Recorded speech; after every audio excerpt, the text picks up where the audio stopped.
Nature's wealth, good for your health. This is the Raw Life Health Show. Hello everybody, this is Paul with the Raw Life Health Show, and I wanted to just make this video to remind everybody, if you're seriously interested in good health and you're interested in eating healthy and avoiding disease and building your immune system, do not neglect exercise. As you saw in the background, I'm just leaving the gym. Now you don't have to go to the gym to be exercising, you have to move. If I can't get to the gym, I like jumping rope and so on. And really, a lot of it is tied into diet, because what it comes down to for me is working for my food.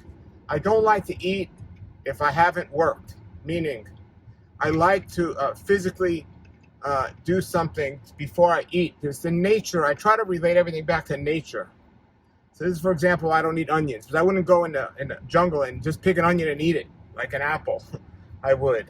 But I just try to relate or think about everything in nature, about overeating with nuts and seeds.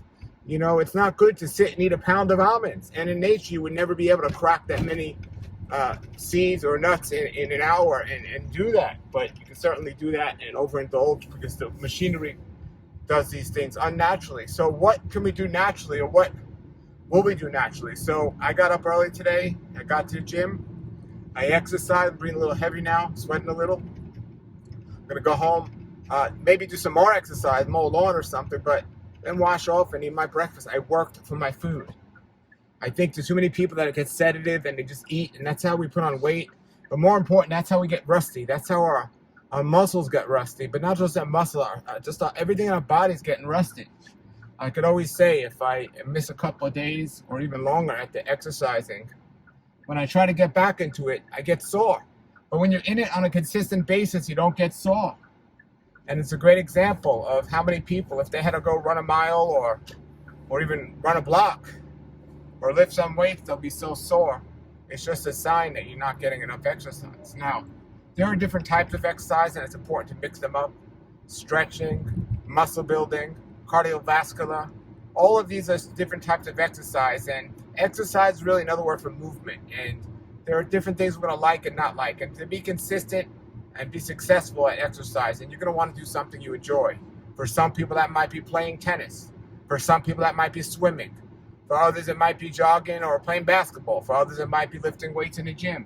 Whatever you enjoy, that's movement, is exercise and going to improve your health. You know, I have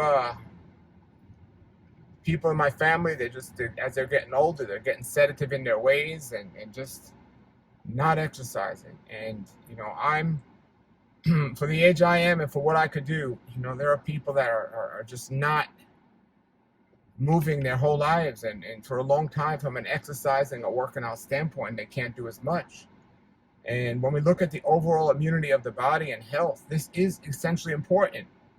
And it's even all from a diet standpoint, because I can go home now and I can eat a couple of mangoes off my tree or a bunch of bananas, because I've burned sugar, I've exercised, and I could re-energize my body with these things. Or even if I ate it before, I could burn that off. The point being is, if I'm not going to do any type of exercise and take in high sugar foods, high fat foods, they're not getting burned off the sugar, and it's going to create problems in the body. The fat's not going to get burned off, and it's going to create problems with the body. You need to understand the importance of exercise in your diet. And I think exercise is getting your heart rate up, sweating a little, getting your muscles maybe even a little sore, because you've went over and beyond what you're normally capable and able of doing. But, you know, some people say, oh, they walk. You know, walking is healthier than sitting down in the car and driving all over the place. Riding a bike on a casual stroll is a lot different than taking a spin class, though. And walking a casual walk is a lot different than walking fast and getting your heart rate up and breathing heavy.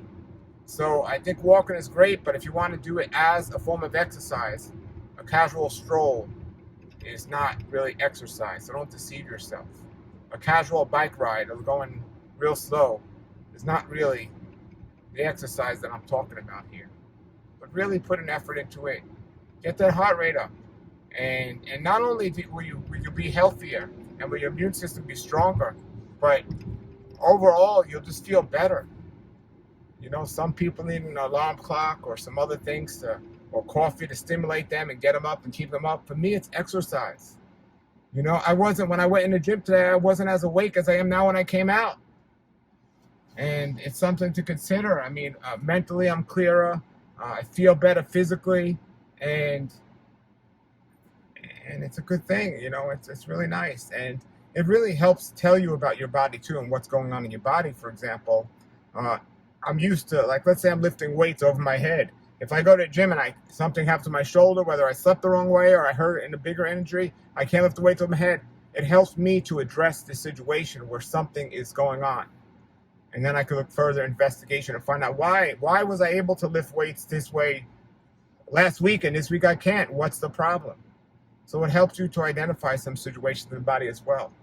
And as well from an energy level, you know, why am I able to run several miles last week, but this week I can't? What is it? And when you find these connections, maybe I ate too late at night, maybe I didn't eat enough, but you find these connections, and the body is really just an investigation that we want to find out what's going to help us do the best we can do, emotionally and mentally and even spiritually, being at the top of our game in every area. And you're never too old, too young, or too crippled or too disabled to get some form of exercise. You know, some people say I have bad knees. Well, there's upper body exercise you can do. Some people say I got a bad shoulder. Well, you can certainly do lower body exercises. And there's so many different types of machines and other things out there. I mean, if you know, one thing I'm guilty of not doing enough is stretching, right? So, you know, that's something I know I need to improve on, especially as I get older and I want my muscle to be more flexible and so on. So, you know, we all have to be honest with ourselves and do these different things. People that get stressed out a lot, there's some stress relieving exercise you can do, breathing exercise and so on. You know, don't make exercise a curse word in your life. Make it a benefit to your health. And it's important. And in this day and age when people are sitting in front of computers or at desk all day long and they're working from home, they're not doing any physical activity at all. You know, you might be able to get away with it when you're younger because your metabolism might not be as fast or something else, but the weight starts coming on and it starts creating problems when you're older. You know, so you want to take care of yourself as soon as you can and help yourself as much as you can. And I think exercise is a very important part of that. I love to do gardening work, and you know, but I acknowledge too that might give me my certain exercise, even though I'm lifting some bags of dirt and sand and bending down a lot.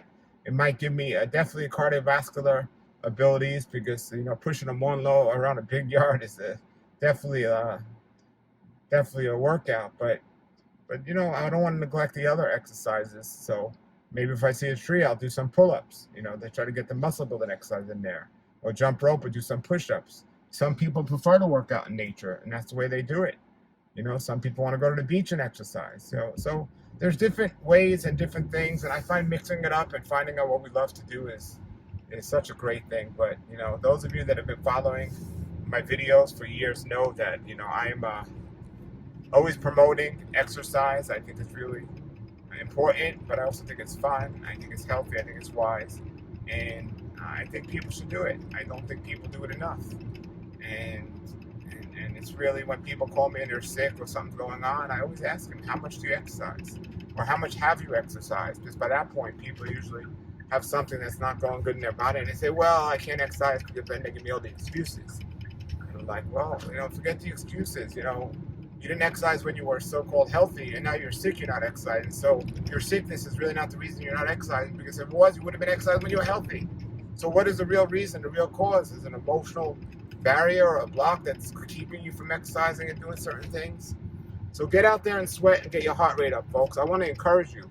I want to encourage you to be as healthy as you can be, and also just to be feeling as good as you can feel. So put your comments and questions below. Get out there and exercise. Do some form of exercise. There's so many creative ways. All right, everybody, have a blessed day and a great world life. Nature's wealth, good for your health. This is the Raw Life Health Show. Raw Life, brighten up your life.